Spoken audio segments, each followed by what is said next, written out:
Hi, listeners. We're back today with Chapter 3 of Kitty and the Tiger Treasure. Let's get started. Chapter 3.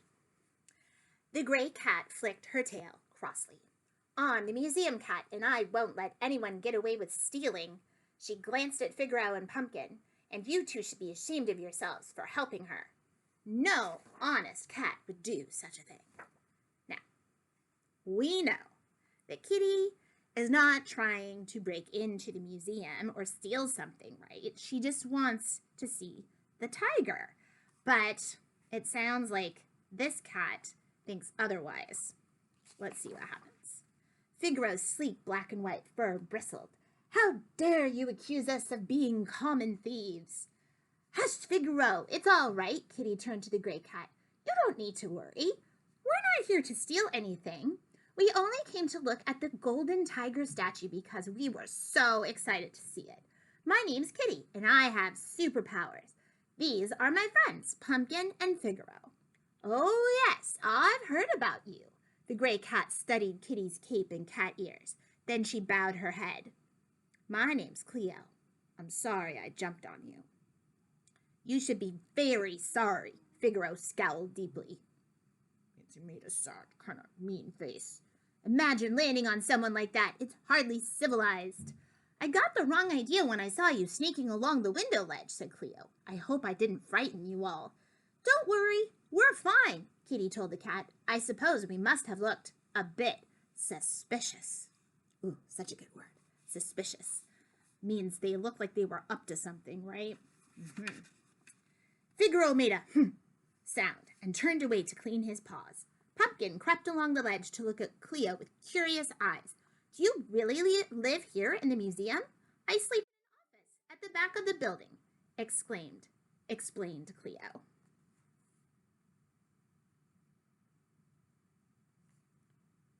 It belongs to Stan, the night guard, but he's fallen asleep in his chair again. So it's up to me to keep the museum safe. There are a lot more precious things here now that the new exhibit has arrived. It sounds like you should be the museum's official guard, Kitty told her. Cleo rubbed her ear with her paw. I'd love to be a real guard, but the humans don't seem to notice how hard I work. I adore living here. It's amazing. Would you like me to show you around? Yes, please. Kitty's eyes shined. And we'd love to look at the golden tiger. It's a very special statue, said Cleo proudly. It looks even better up close. I'll take you inside. Just make sure you don't touch anything. What's that funny shadow over the golden tiger? Pumpkin asked suddenly. I can hardly see the statue anymore. Kitty peered through the window. Pumpkin was right. There was a shadow there, and it was moving. It looks so spooky, squeaked Pumpkin. It's not the curse, is it? There's the shadow. Kitty pressed her face close to the window. The shadow slipped around the side of the display cabinets and disappeared. Then something or someone cut the power to the lights. Suddenly, the whole room plunged into darkness. A tingle ran down Kitty's back. What's going on? Cleo, something's happening. Cleo darted over at once, and Figaro stopped cleaning his paws and joined them. The moon broke from behind a cloud, sending a shaft of light through the dome window. The shadow became clearer. It had a furry brown and white coat and long floppy ears. That looks like a Springer Spaniel. What is a dog doing in the museum? Gasped Kitty. I bet you knew it was a dog, didn't you? Right? That outline of the shadow? Okay, let's see. An intruder!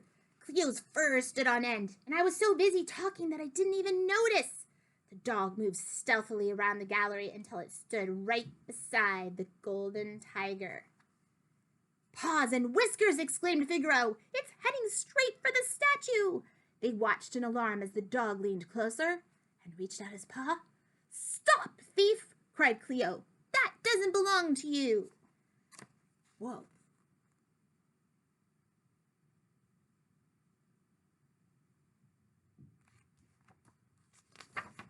The dog knocked the statue from its pedestal.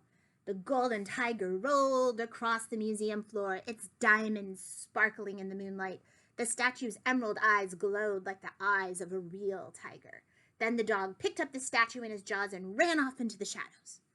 "He's getting away," squeaked Pumpkin. Kitty saw the desperate look on Cleo's face. "Don't worry, we'll help you catch him." She shimmied down the drain pipe to the ledge. Then she threw up the window and leaped inside. The museum was silent and still.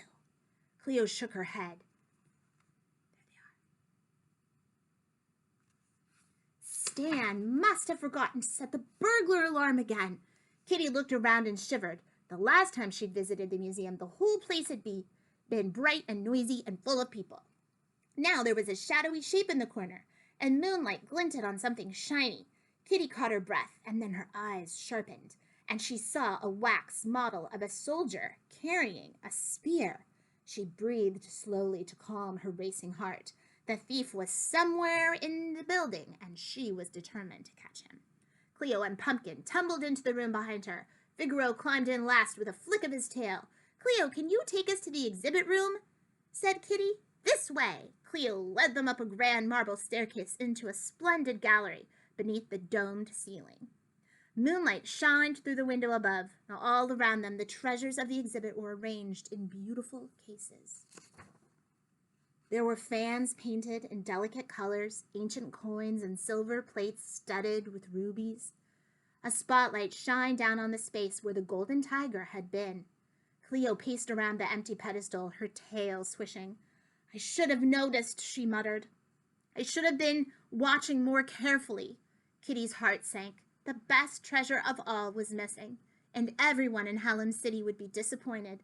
Worst of all, what if the statue really did grant wishes? If bad guys got hold of the golden tiger, they might wish for something terrible. "Look, paw prints," Pumpkin pointed at the prints leading away into the dark. They followed the paw prints, but the trail ended at the stairway. "I fear the trail has gone cold," said Figaro. "This building is enormous. We have little hope of finding this scoundrel now." "Wait, listen." Kitty focused with her super hearing. She picked up the sound of paws patting on the floor above. "He's upstairs. We can still catch him." Her heart thumped as she rushed toward the staircase. The race to stop the thief was just beginning. And we call that a cliffhanger in room 303.